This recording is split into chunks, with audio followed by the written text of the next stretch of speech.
So ayun mga kailab, kung alin ngayon pala ay nag-ano, ay, nag-uling niya bao. Bale, garni pa palang pag-uling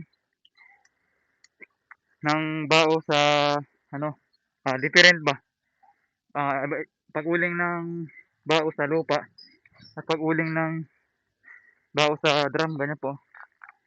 Hindi ko na po binidyoan yung pag ano mga kailab. Pag ukit, matagal-tagal eh. Iran po, nagkasimula na ako mga kailab. Han. Kasi di ba nung mga ilang buwan ba yung baka makalipas. Ako yung nag-uuling ay sa drum, ngayon naman sa ano naman, sa lupa na. Ito kasi pag mga kailab sa mga pag mga ano mga kailab, pag sa lupa nag-uuling yung mga trabaho, kagaya niya no. Nagukay pa ako dyan pero ayos na mga kailab yan. Naumpisahan ko ng katungan at yan ay diretso na.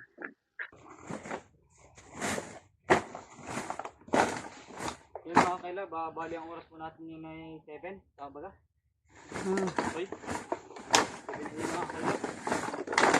Sabi namin pakatugulan at testing ko kung anong oras makatapos ito. Kasi matrabaho ito eh. Bali, nag-umpisa naman ng dumalab. Diretso na ito mga kailab. Kung may mga gilig-gilig.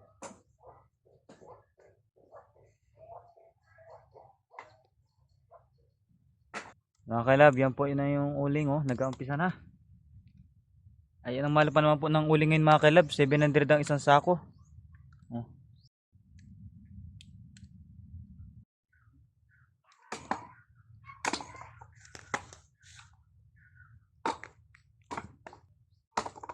Sabi nga na ayos na naman ng mag-apon nito.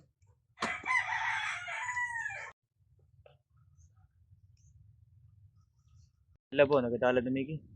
Sa mga kailab, ako po yung nakakuha ng mga gamitin ko. Ito ay kahoy, tsaka patlang. Bali po palang kayo nire-alagay ko din ay. Yung mga kailab, bali ako po palang nag-ano na ay. Nagpa-in na lang pagbaba. Yung mga kailab ganyan no. Yan. Tapos ako akong magsalang, bali yun ay apabayin ko na lang mga kailab. Yung mga kailab, ready na po yung gagamitin naming pagtabon. Ayan, itong saging, tsaka itong kahoy, tsaka yan. Yan o. Ayan po yung katulong ko is Tutoy Junior. Yan. Tayong katulong yung pag-uling. Magkapagpa na lang. Lab, nagadalit na Migi.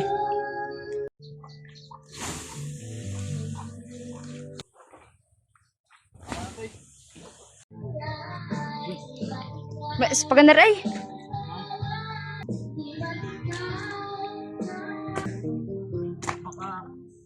Bagahan na naman. Para po ng dahon.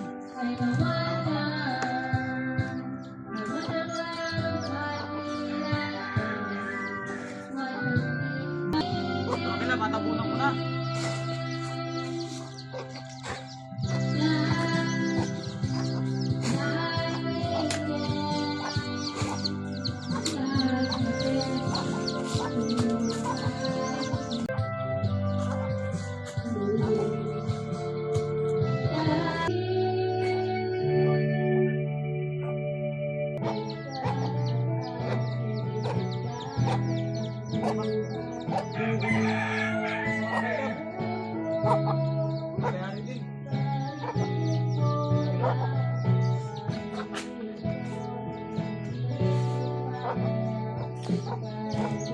Mga kailab, tapos na po yung aking pag-uling oh. Tulog ko sa Tutoy. Oh.